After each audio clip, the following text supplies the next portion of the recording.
Nous sommes en 1959 dans l'Union soviétique. 10 aventuriers, 10 personnes intelligentes et sportives vont tenter de réaliser ensemble une grande escapade. Mais finalement, leur grand projet va virer au drame. Ce sera là le début d'un des plus grands mystères de la Russie. Tellement grand qu'aujourd'hui, tout le monde semble encore s'en préoccuper. Pour tout savoir sur le mystère du col Diatov, lançons-nous maintenant dans la vidéo.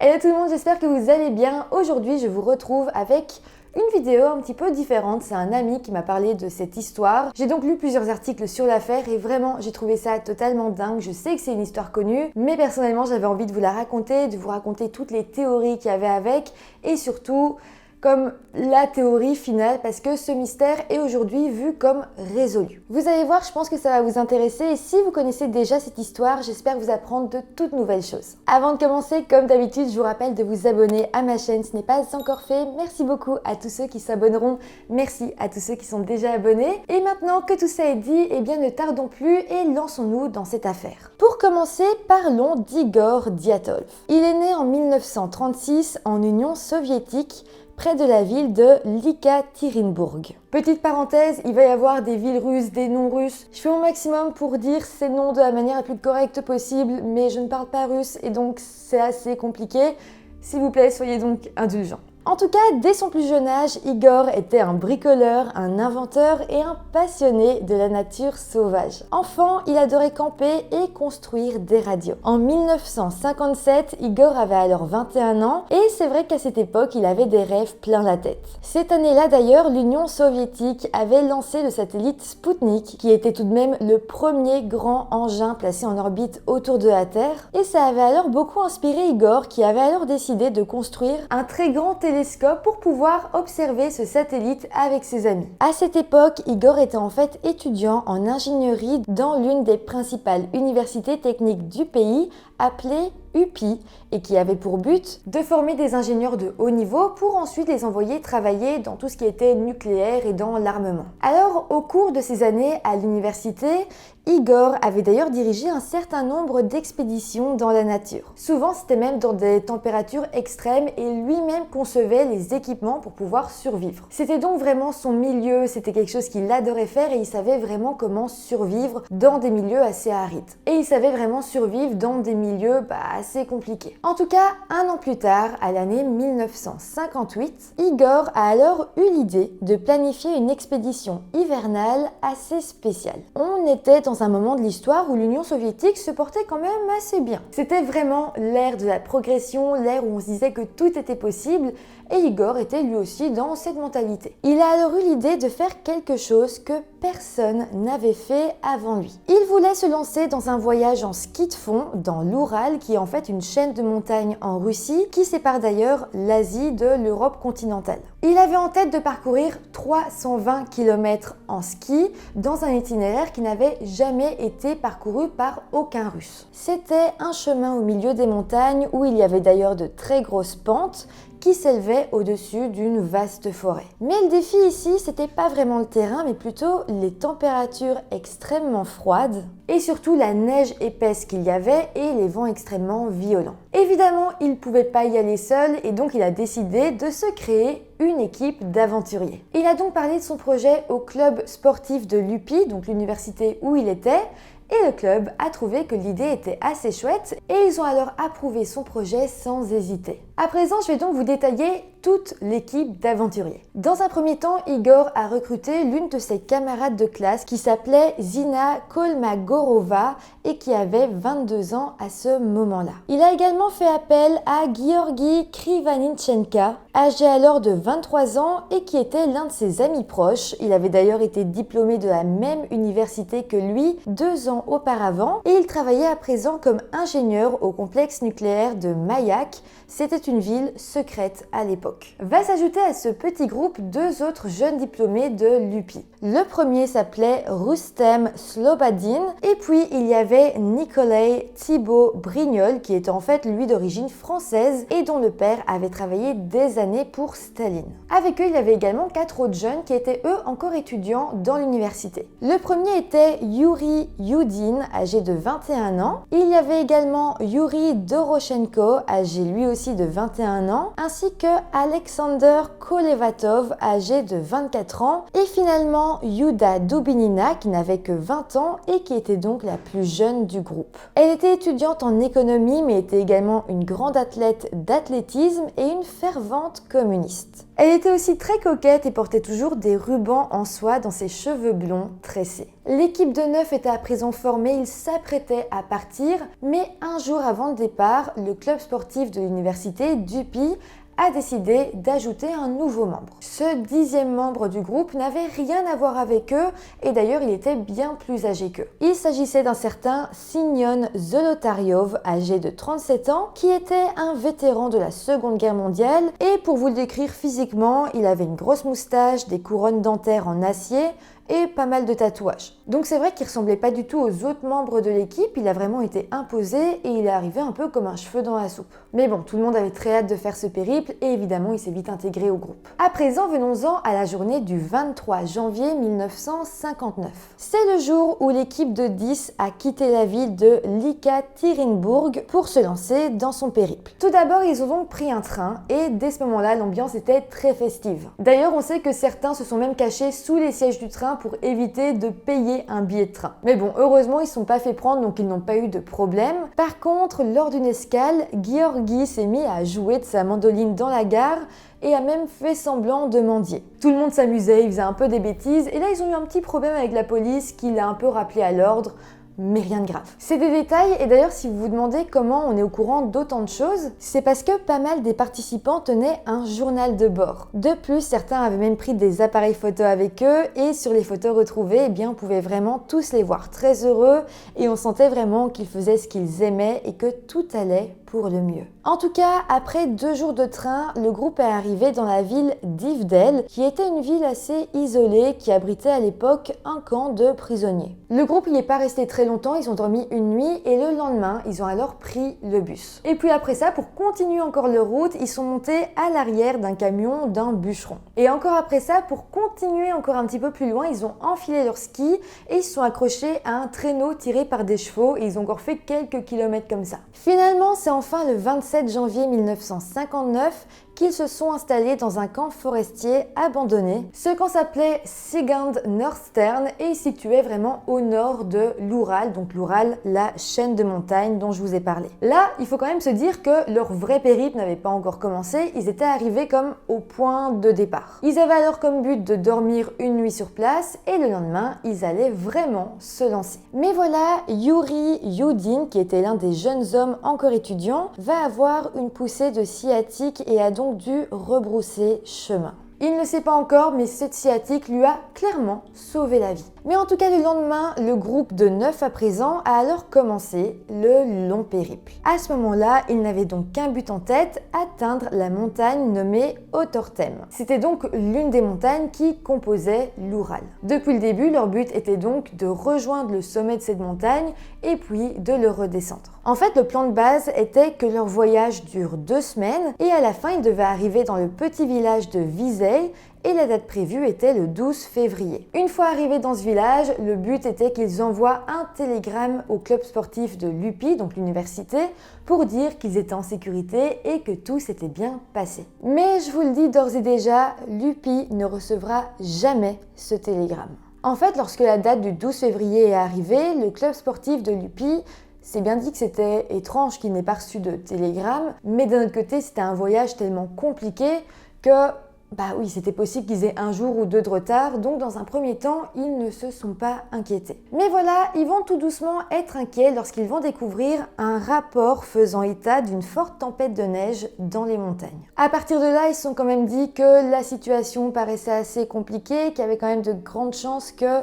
quelque chose leur est arrivé. Et d'ailleurs, quelques jours plus tard, la famille des skieurs a commencé elle aussi à s'inquiéter. Leurs proches ont alors commencé à appeler de plus en plus souvent l'université ainsi que le bureau local du Parti communiste. Grâce à eux et grâce à leur insistance, finalement, le 20 février, donc quand même quelques jours plus tard, l'UPI ainsi que les autorités locales ont enfin décidé de lancer une recherche. Alors, il faut savoir qu'il y avait plusieurs équipes de recherche, dont des étudiants volontaires de l'UPI, des gardiens de prison du camp d'Ivdel, donc la ville où le groupe s'était arrêté, mais également des chasseurs locaux qui faisaient partie d'une population qui habitait pas loin des montagnes, ainsi que la police locale. Aussi, pour mettre toutes leurs chances de leur côté, et parce que vraiment c'était un terrain très compliqué d'accès, eh bien l'armée a mis à disposition de la recherche des avions et des hélicoptères. Suite à ça, la recherche va durer 5 jours pendant lesquels on ne trouvera rien. Mais finalement, le 25 février, le groupe de recherche composé des étudiants de l'UPI va trouver des pistes de ski que le groupe d'aventuriers avait sans aucun doute empruntées. Ça se voyait, il y avait des traces de ski, on voyait que quelqu'un était passé à cet endroit.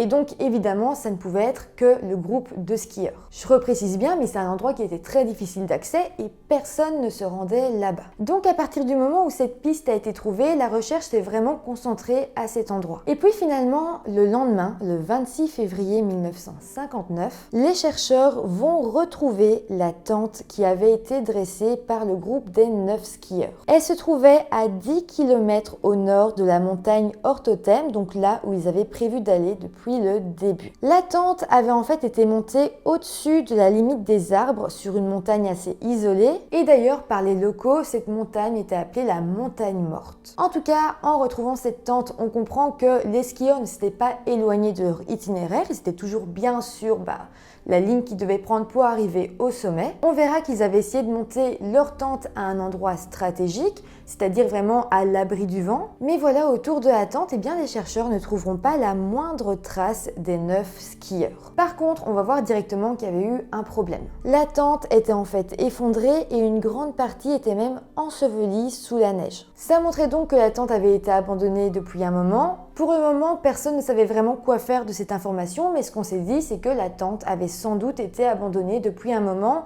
et que c'est pour ça qu'elle s'était effondrée et que de la neige était tombée dessus. Par contre, les chercheurs, pour essayer d'en savoir un peu plus sur ce qu'il s'était passé, vont essayer de rentrer à l'intérieur de la tente pour voir ce qui s'y était passé. Là, à l'intérieur, on va retrouver certaines chaussures des skieurs, ainsi que leurs haches et leur équipement de ski. D'ailleurs, tout le matériel semblait pas y avoir été abandonné, mais plutôt bien rangé à côté de la porte. De plus, sur la table qu'il y avait dans la tente, on va retrouver de la nourriture qui était préparée un peu comme au moment de la disparition, un peu comme si au moment de la disparition, eh bien, le groupe se préparait à manger. Il y avait également du bois pour le poêle qui était préparé, des vêtements, des journaux et aussi l'appareil photo des skieurs. Donc déjà là, ça paraît très étrange et on peut se demander pourquoi est-ce qu'ils ont quitté la tente alors qu'ils semblaient y être installés et prêts à manger. Les chercheurs vont alors tenter de retrouver la trace du groupe. Et d'ailleurs, à une centaine de mètres un peu plus bas que la tente, on découvrira des empreintes de pas encore très distinctes. On va les analyser et on découvrira qu'il y avait les empreintes d'environ 8 à 9 personnes, ce qui correspond au nombre de personnes dans le groupe. Les empreintes montraient également que le groupe marchait vers la limite des arbres. Et je le précise, il ne courait pas. Mais là, une chose extrêmement étrange qu'on va remarquer, c'est que sur certaines des empreintes, on voyait clairement que là où les personnes portaient des chaussures. Mais sur d'autres, on voyait que la personne marchait à pieds nus dans la neige et même des empreintes montraient que certaines personnes avaient un pied nu et un pied avec une chaussure. Alors pourquoi est-ce que certains auraient quitté la tente à pieds nus ou avec une seule chaussure alors que c'était des gens intelligents, c'était des gens qui connaissaient leur milieu et ils savaient qu'à pieds nus, leurs pieds allaient geler, tout simplement. Surtout qu'on n'était pas sur des empreintes autour de la tente, c'était quand même assez éloigné, on voyait qu'ils avaient marché un moment. Ça n'a aucun sens qu'ils n'aient pas mis leurs chaussures. Au final, la nuit est tombée et le lendemain matin, les chercheurs vont continuer à essayer de trouver un maximum d'indices. C'est d'ailleurs à ce moment-là que les chercheurs vont retrouver le corps de Georgi Krivonichenko. Donc rappelez-vous, il s'agissait de l'ingénieur nucléaire de 23 ans qui jouait de la mandoline. Pour vous expliquer un petit peu où son corps a été retrouvé, on va donc visualiser la tente qui est un petit peu haut sur la montagne. On a ensuite les empreintes de pas qui descendent un petit peu la pente et on a l'orée du bois. À cette orée du bois, il y avait un grand cèdre et c'est là, en dessous de cet arbre, qu'on a retrouvé son corps. Par contre, c'était pas juste à côté de la tente, il y avait quand même un peu plus d'1 kilomètre qui séparait la tente de l'endroit où on a retrouvé ce premier corps. D'ailleurs, juste après, à côté de Gueorgui, on va retrouver le corps de l'étudiant Yuri Doroshenko. Je vais vous mettre un petit schéma comme ça, je pense que vous allez pouvoir mieux visualiser. En tout cas, les deux étaient couchés à côté d'un feu qui était éteint, d'un cèdre, comme je l'ai dit,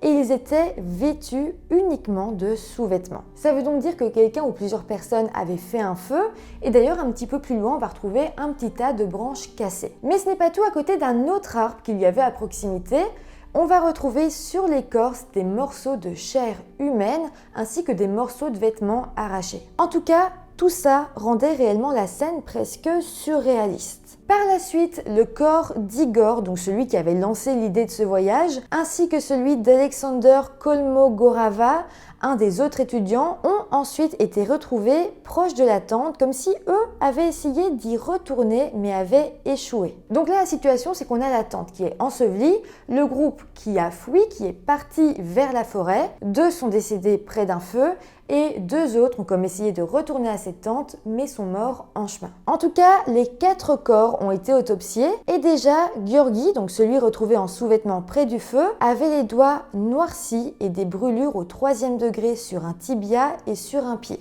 De plus, et c'est vraiment étrange, mais l'un de ses doigts avait été arraché et on l'a retrouvé dans sa bouche. Pour ce qui est de Yuri, qu'on avait également retrouvé près du feu, avait lui les cheveux brûlés sur un côté et il avait l'une de ses chaussettes calcinées.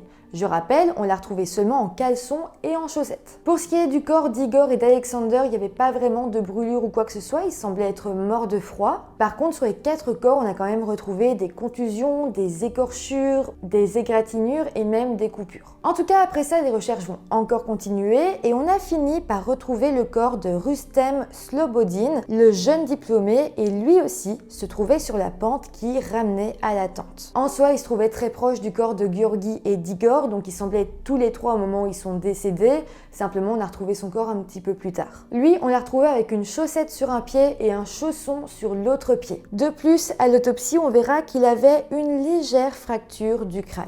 Mais donc voilà, à présent, on avait retrouvé 5 corps, 2 près du feu, 3 qui retournaient à la tente, mais il manquait encore 4 corps. Entre-temps, une enquête pour homicide a été ouverte tellement cette affaire n'avait aucun sens. Pour les autorités, c'était sûr que leur mort n'avait rien de naturel. La tente a d'ailleurs été rapatriée et analysée dans un commissariat. Là, on va alors remarquer une nouvelle chose assez étrange, c'est qu'il y avait des coupures sur la tente et en fait ces coupures venaient de l'intérieur, donc ça veut dire que quelque chose s'était passé à l'intérieur de la tente qui avait poussé le groupe de skieurs à entailler la toile pour pouvoir sortir en vitesse. Donc grâce à ça, on comprend quand même une chose. Les skieurs devaient être à l'intérieur de la tente en train de se relaxer, certains même en sous-vêtements, quand d'un coup quelque chose est arrivé et donc ils ont dû sortir en vitesse, ce qui explique donc que certains étaient en sous-vêtements, que certains étaient en chaussettes quand ils ont dû sortir de la tente. Grâce à ça, on a quand même déjà un premier mystère qui est résolu. On sait pourquoi ils étaient si peu vêtus, c'est parce qu'ils ont dû partir précipitamment.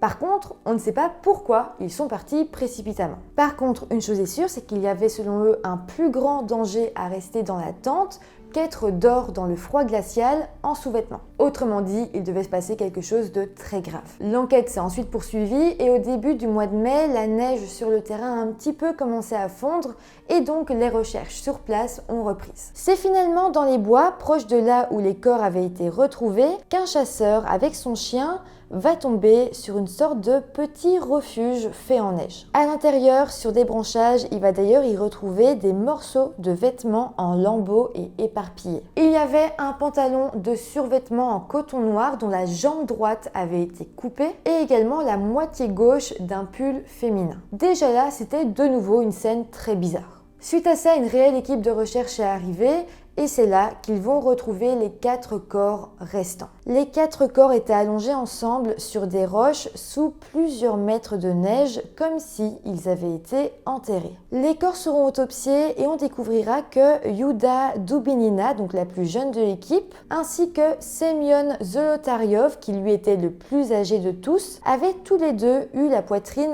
écrasée avec plusieurs côtes cassées. Selon le légiste, les blessures étaient comparables à celles qu'on pourrait retrouver sur quelqu'un qui se serait fait percuter par une voiture se déplaçant à grande vitesse. Mais ce n'est pas tout parce qu'il leur manquait tous les deux leurs yeux et pour Yuda, il lui manquait également sa langue et une partie de la lèvre supérieure. Pour ce qui est de Nicolai Thibault Brignol, donc l'homme d'origine française, le légiste a noté que son crâne était si gravement fracturé que des morceaux d'os avaient été enfoncés dans son cerveau. Sinon, pour ce qui est du dernier corps, celui de Zina Kolmogorova, il était le seul à avoir été plus ou moins épargné. En tout cas, après ça, on va analyser les victimes, leurs vêtements, et c'est là qu'on va remarquer que certains des skieurs portaient des morceaux de vêtements appartenant à d'autres skieurs. C'était un peu comme s'ils s'étaient arrachés des morceaux de vêtements pour essayer de se couvrir soi-même. Donc là encore, c'était quelque chose d'étrange. Sinon, le 28 mai, c'est-à-dire plus de 3 mois après le drame, le procureur Ivanov a donné une conférence et a finalement conclu que selon lui,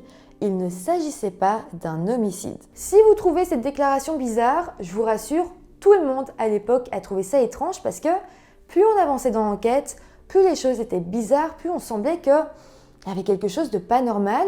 Et là, d'un coup, on venait annoncer que non, finalement, ce n'était pas un homicide, que c'était une mort naturelle. D'ailleurs, pour terminer cette conférence, le procureur a simplement dit « Il faut en conclure que la cause de la disparition des randonneurs était une force écrasante qu'ils n'ont pas pu vaincre. » Clairement, ça ne veut rien dire, on dirait que c'est une phrase qu'il a écrite pour essayer de donner une réponse un peu vaste et pour ensuite pouvoir classer l'affaire. D'ailleurs, pour essayer de calmer un petit peu l'opinion publique et pour trouver des fautifs à tout ça, les autorités ont décidé de renvoyer des personnes un peu comme ça au pif. Par exemple, on a décidé de renvoyer le directeur de l'UPI, donc l'université qui supportait le projet, ainsi que le président du club sportif. Alors que, concrètement, eux n'avaient rien à voir là-dedans et ils ne méritaient pas vraiment d'être envoyés. On a aussi décidé de renvoyer le secrétaire local du Parti communiste, ainsi que 2 présidents de 2 syndicats de travailleurs, ainsi qu'un inspecteur syndical, et encore une fois, au final, ils n'avaient rien à voir là-dedans, mais ils ont été renvoyés. Clairement, avec ça, ça donne un peu l'idée que les autorités russes essayent de cacher quelque chose, qu'ils essayent d'étouffer l'affaire, et en renvoyant quelques personnes, ils se sont dit que tout le monde serait content. En plus de ça, ils ont fait en sorte que la zone où les corps avaient été retrouvés soit interdite aux skieurs pendant des années. Aussi, le col de montagne où les skieurs avaient été retrouvés a ensuite été appelé le col Diatolv en hommage à Igor Diatolv qui était donc celui à la tête de cette expédition. Après ça, ils se sont dit qu'ils avaient fait assez et l'affaire a donc été classée. D'ailleurs, la tente des skieurs a été stockée au cas où l'enquête réouvrirait, mais elle a fini par moisir et elle a été jetée. Si vous vous demandez, la famille des victimes s'est évidemment battue pour que l'enquête soit réouverte, mais malheureusement, ça n'a pas été le cas. Et petit à petit, cette histoire s'est transformée en mystère. Donc ça, c'était en 1959, mais maintenant, allons en 1990. Là, le procureur Ivanov, qui avait donc donné cette conférence de presse en 1959 pour dire qu'en fait, il ne s'agissait pas d'un homicide, a décidé de revenir sur ce qu'il avait dit. À présent, il était retraité et il a avoué qu'à l'époque, il avait subi des pressions de la part des autorités de l'URSS pour ne pas donner son avis sur ce qu'il s'était passé. Mais donc à présent, il était retraité, il n'avait plus aucun compte à rendre et il a donc décidé d'expliquer sa véritable théorie à travers un article qu'il va nommer l'énigme des boules de feu. Selon lui, les skieurs auraient été tués par des rayons de chaleur ou des boules de feu venant tout droit d'objets volants non identifiés, c'est-à-dire des ovnis. Il expliquera son raisonnement en disant que lorsque la scène de crime avait été vue par des enquêteurs, ils avaient trouvé des arbres portant des marques de brûlure inhabituelles. De ce fait, il dira que ça confirmait qu'une sorte de rayon de chaleur, par exemple une force puissante dont la nature est complètement inconnue, du moins pour nous, a agi de manière sélective sur des objets spécifiques. Là, je précise quand même que parler d'ovnis ne revient pas automatiquement à parler d'extraterrestres. Ça peut être plein de choses, c'est pour ça qu'on parle d'objets volants non identifiés. En tout cas, pour en revenir à la théorie de ce procureur, il dira également que quelque chose qui lui avait paru troublant était la dernière photo prise par Georgi, donc l'ingénieur nucléaire retrouvé en sous-vêtements près du feu. Sur cette photo, on pouvait alors simplement y voir des traînées de lumière sur un fond noir. Mais voilà, personne n'arrivait à expliquer de quoi il s'agissait. Pas mal de personnes ont alors été partisans de cette théorie comme quoi les skieurs auraient été attaqués par des boules de feu. D'ailleurs, on va interviewer plusieurs personnes habitant dans la région et parmi ces personnes, plusieurs vont dire que eux aussi avaient vu des boules de feu dans le ciel et que ces boules de feu étaient plus ou moins vers l'endroit où les skieurs ont été retrouvés. Donc c'était assez étrange, mais il n'y a pas vraiment eu de suite à ça. Oui, c'est un article intéressant. Certains se disaient que ça pouvait être la raison de la mort des skieurs, mais ça n'a pas été plus loin. Par contre, évidemment, ça a ajouté quelque chose d'encore plus étrange à ce mystère qui est devenu de plus en plus connu au fur et à mesure des années. D'ailleurs, à l'ère d'Internet et des réseaux sociaux, énormément de forums de discussion se sont créés sur le sujet. Pas mal de gens essayaient d'ailleurs de comprendre ce qui a pu arriver à ces 9 skieurs. D'ailleurs, grâce à cette médiatisation qui était constante, en 2000, les proches et la famille des victimes ont décidé de créer un mémorial dont le but était d'honorer la mémoire des skieurs et aussi pour essayer de refaire parler de l'affaire et essayer de relancer l'affaire pour enfin connaître la vérité. D'ailleurs, la personne à l'origine de cette démarche a d'ailleurs expliqué que pour lui, mais aussi pour la majorité des proches des victimes, il y avait une théorie prédominante dans tout ça.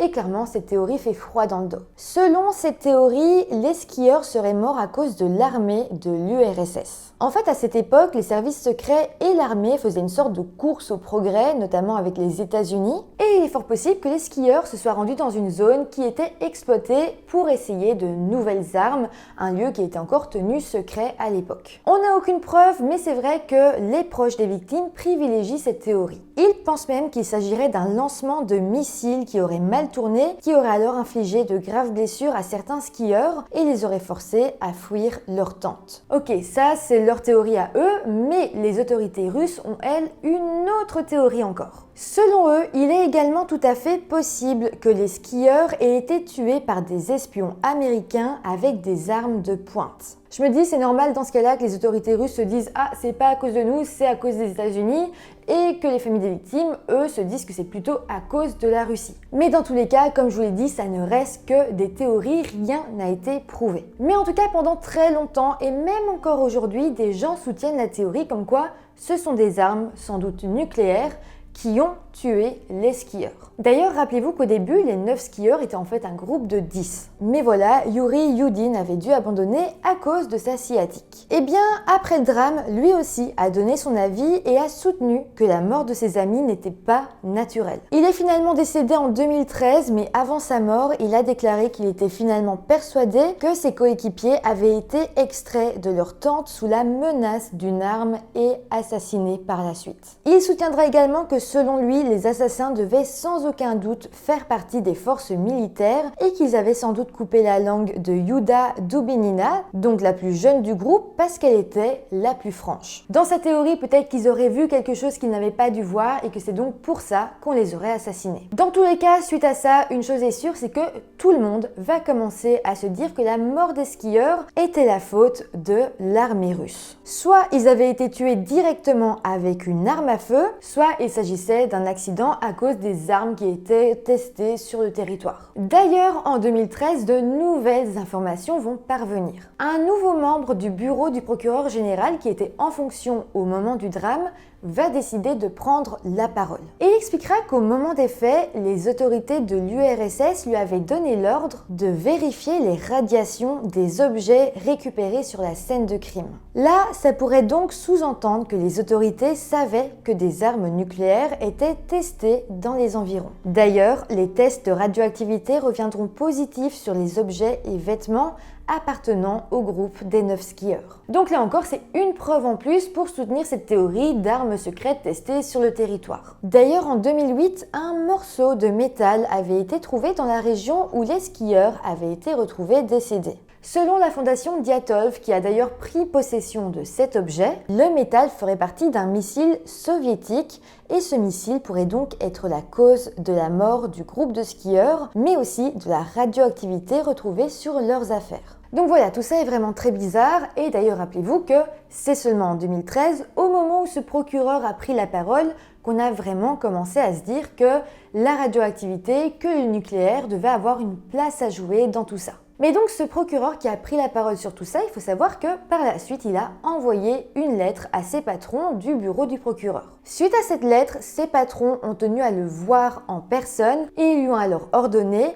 de dire que la mort des 9 skieurs était 100% accidentelle. Clairement, il voulait totalement étouffer l'affaire et surtout qu'on ne parle pas de nucléaire. Parce que oui, évidemment, le fait qu'on reparle d'armes, de nucléaire, de potentiels homicides a également remué toute la colère des proches des victimes. Les familles se sont dit qu'il y avait des choses cachées, qu'on leur avait menti, vraiment ça a un peu tout remué là-dedans et c'est pour ça qu'à ce moment-là, les autorités ont tenu à rappeler qu'il s'agissait d'une affaire classée. Même si, entendons-nous, à ce moment-là, oui, l'affaire était classée, mais au final, on n'avait pas vraiment de réponse sur ce qui s'était réellement passé. Mais à présent, détachons-nous un peu de toutes ces théories qui, je l'avoue, font quand même un petit peu théorie du complot. D'ailleurs, il faut savoir que parmi toutes les théories que je vous ai expliquées, il y a quand même plusieurs points qui font douter de leur véracité. Déjà, il faut se rappeler quelque chose, c'est qu'on a retrouvé les traces de pas des 9 skieurs. On n'a pas retrouvé d'autres traces de pas. Ça remet donc en cause l'idée que quelqu'un d'autre aurait pu venir les menacer physiquement avec une arme. D'ailleurs, je le précise, mais aucune cartouche de balle n'a été retrouvée sur place. Donc déjà, avec juste ce point-là, on a cette première théorie qui tombe à l'eau. Personne n'est venu s'en prendre à eux, personne d'extérieur en tout cas s'en est pris à eux.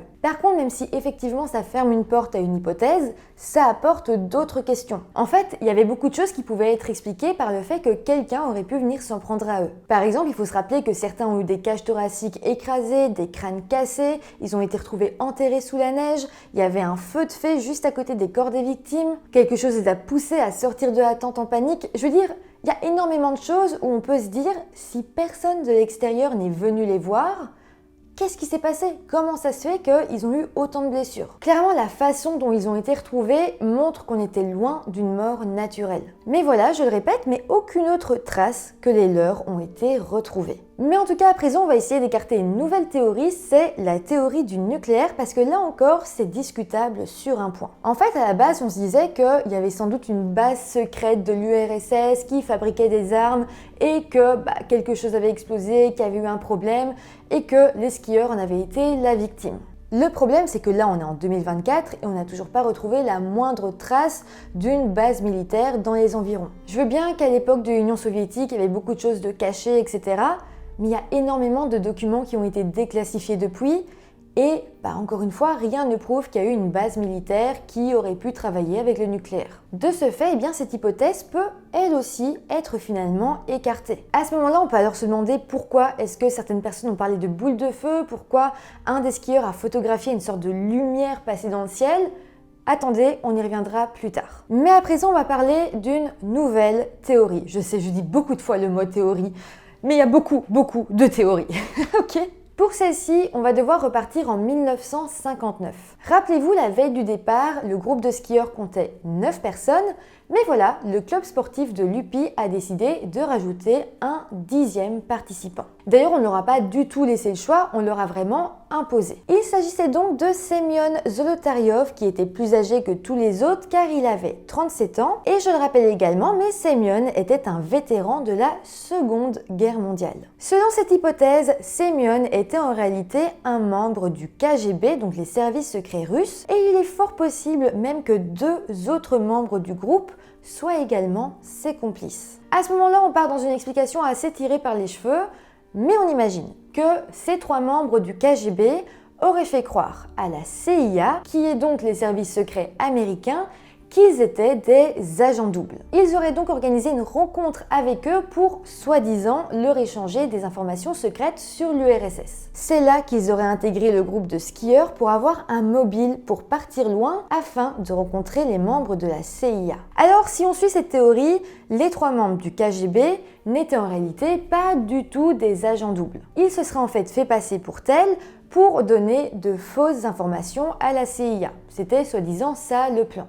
Et d'ailleurs, les informations qu'ils devaient donner à la CIA, c'était en rapport à l'avancement du nucléaire dans l'URSS. D'ailleurs, pour tromper les membres de la CIA, les agents du KGB auraient même amené avec eux des morceaux de vêtements irradiés, ce qui expliquerait donc la présence de radioactivité dans les affaires des 9 skieurs. Si on suit toujours cette théorie, au final, les agents de la CIA auraient flairé la supercherie et auraient donc décidé de tuer tout le monde pour se venger. Alors oui, comme je vous l'ai dit, c'est extrêmement tiré par les cheveux, mais c'est vrai qu'il y a plusieurs choses qui laissent penser que Semyon, notre vétéran qui avait 37 ans à l'époque, avait bel et bien un lien avec le KGB. Par exemple, on va retrouver des documents incomplets ou incohérents dans son dossier de service datant de la Seconde Guerre mondiale. De plus, il est vrai que c'est assez étrange qu'on ait obligé le groupe de prendre Semyon comme ça en dernière minute alors qu'il ne le connaissait même pas. Mais bon, encore une fois, ça reste une théorie et rien n'est sûr. D'ailleurs, une chose qui fait douter de la véracité de tout ça, c'est le fait que le KGB et la CIA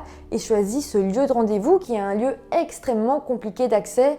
Ça n'a pas beaucoup de sens. Au final, je pourrais vraiment vous faire une vidéo de 4 heures et vous raconter encore et encore de nouvelles théories. Certains pensent d'ailleurs qu'ils ont simplement été victimes d'une avalanche, mais là encore, rien n'indique que ce soit le cas. D'ailleurs, il a été déterminé que la pente était trop faible pour générer une avalanche. Sinon, il y a encore une autre théorie qui est un petit peu plus folle. Certaines personnes pensent en fait que le groupe a pu être attaqué par un Yeti. D'ailleurs, la dernière photo qui a été prise sur l'appareil photo d'un des skieurs est devenue très célèbre pour cette raison. On y voit une silhouette sombre avançant dans la forêt enneigée, il est voûté, menaçant et sans trait du visage. Mais bon, au risque d'en décevoir certains, cette photo a été analysée et il semblerait juste que ce soit une photo floue et qu'au fond, on voit juste l'un des skieurs dans la forêt. C'est d'ailleurs la même chose pour ce qui est de la photo qui semblait montrer un ovni dans le ciel. En réalité, cette photo a aussi été analysée et il s'agirait simplement d'une trace qu'on voit assez régulièrement sur la fin d'une pellicule. Au final, les années sont passées encore et rien de concret n'est arrivé. Mais au final, grâce à toute cette pression médiatique pour réouvrir l'affaire, le dossier a finalement été réouvert en 2019 et c'est un jeune procureur venant d'Ekaterinbourg qui s'appelle Andrei Kuryatov qui a été mis en charge de l'affaire. Et vous savez quoi ? Enfin, cette histoire va connaître une réelle résolution. Alors, lors de cette nouvelle enquête, des chercheurs ont été sur place et ont aussi consulté les documents, les photos, les témoignages et ont réellement considéré chacune des pistes qui avaient été évoquées. Et là, grâce à la logique, grâce à des calculs mathématiques, on va enfin trouver une solution à tout ça. Premièrement, en parcourant les données historiques, les enquêteurs ont déterminé que les conditions météorologiques sur la montagne cette nuit-là étaient encore plus extrêmes qu'on ne le pensait. Pour vous dire, il y avait des vents allant jusqu'à 100 km/h et des températures autour de moins 30 degrés Celsius. De plus, en consultant les photos prises par les skieurs au moment où ils ont monté leur tente, on a pu à présent remarquer qu'ils avaient creusé profondément la neige qui se situait au-dessus d'eux de manière à former une sorte de creux pour se protéger du vent. Mais vu la température et vu les vents extrêmes, il y a fort à parier qu'en soirée, une plaque de neige se soit détachée